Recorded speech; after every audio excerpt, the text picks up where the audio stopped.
Hello everyone, welcome back to my lesson series on web design and development, and we are learning HTML and CSS.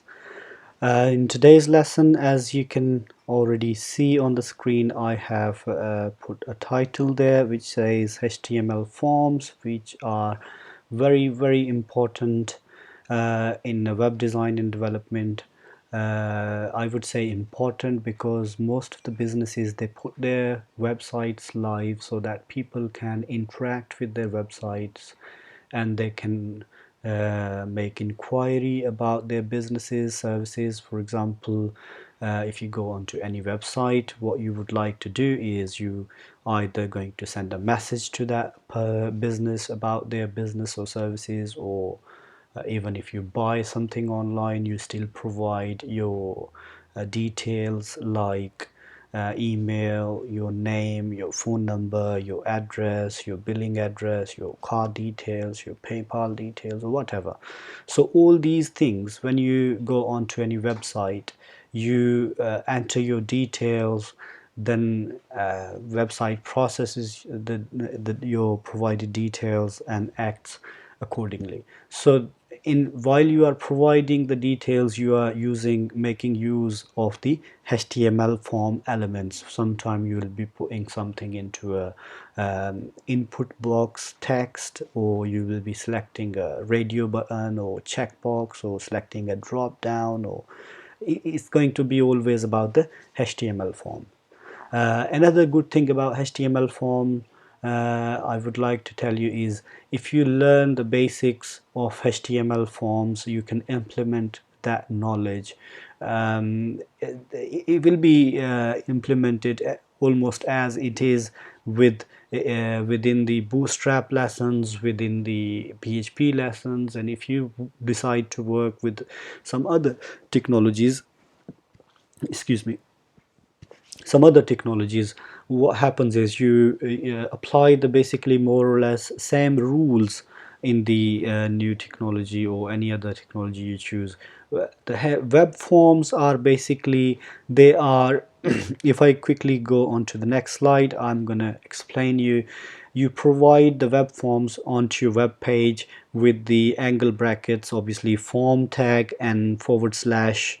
You close the form with the forward slash form, and you provide all your inputs within the form in this area.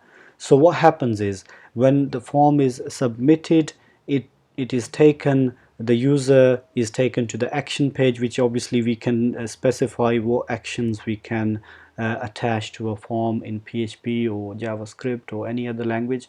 But I'm not going to go to the scripting side of the forms. I would rather stick to the basics of HTML, how you can plot the elements of the form into a page. But once we are covered that, I will also, when we make a project in PHP or Bootstrap, I'll write some PHP with it, so you can understand how we can actually process the form, send an email to someone, or store into database, or process a order on e-commerce site, or it can be anything. So this is how you write the form. And then you need to understand two more basic things about the forms, is the action of the form and the method of the form. What we do is basically we provide the action and method after putting a space here, form, after the M we provide a space, and we can provide quite a lot of things here, but I'm just gonna cover some of the basics. One important thing is the action, which is basically going to decide on what page the script or the processing of the form will be taken place. For example, if I provide the action .php file in that page, I can provide the action on the same page, I can write the PHP in the same page, or but when you press that button, the computer is going to look for the next instruction on that particular page. Most of the time people provide the same page URL where they are working, or self attribute in PHP when they go into the PHP side. So there are different actions people use, but main thing is the action decides about the how we're going to process that information and where is the action going to take place. In this video series we'll provide the same name of the page where we are working. Number two is the method. I was telling you is a method is kind of, there are two types of methods which most of the time people use, developers, is one is called the post and the other one is called the get method. So post means you are posting something to the pages, and or somewhere in for example, if you are saving a product, a new product into a website which you store in database, and it comes on to the front end view of the website, the web pages. So what you will be doing, you will be posting all data through the URL to the through the forms to the database. So, and the get is you can get the values as well from get method is used like when we want to get some value, cache the values from the browser. Most of the time we pass IDs and get the IDs of the products or users or any listings we are placing. So get and post, these are the two methods, and we are going to discuss these actions and methods in much more details when we do actual real project. So these two things are important.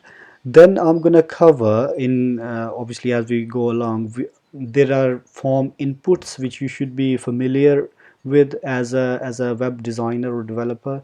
One is the input element.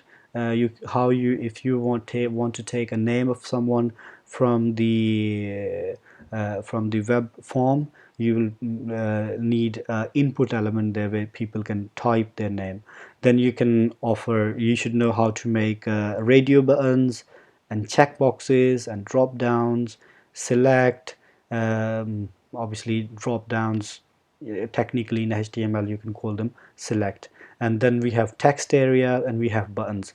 What I will do is, instead of just talking about the theory of as you can get so many books online to read about these elements, basic HTML and everything, but our focus in these video tutorials is to tell you the practical side of the lessons, like how you can actually write the code by yourself onto your page. So what I will do is I'll quit the slides here, and what I can do is I can create a new video, and I'll start coding all the elements in that video. So stay tuned with me. I will start coding the radio buttons, input, text area, drop downs in the next video. Thank you very much for watching, and don't forget to click on subscribe button on a bell icon to receive my latest videos and updates. Many of my friends, they mentioned that they don't get any notifications when I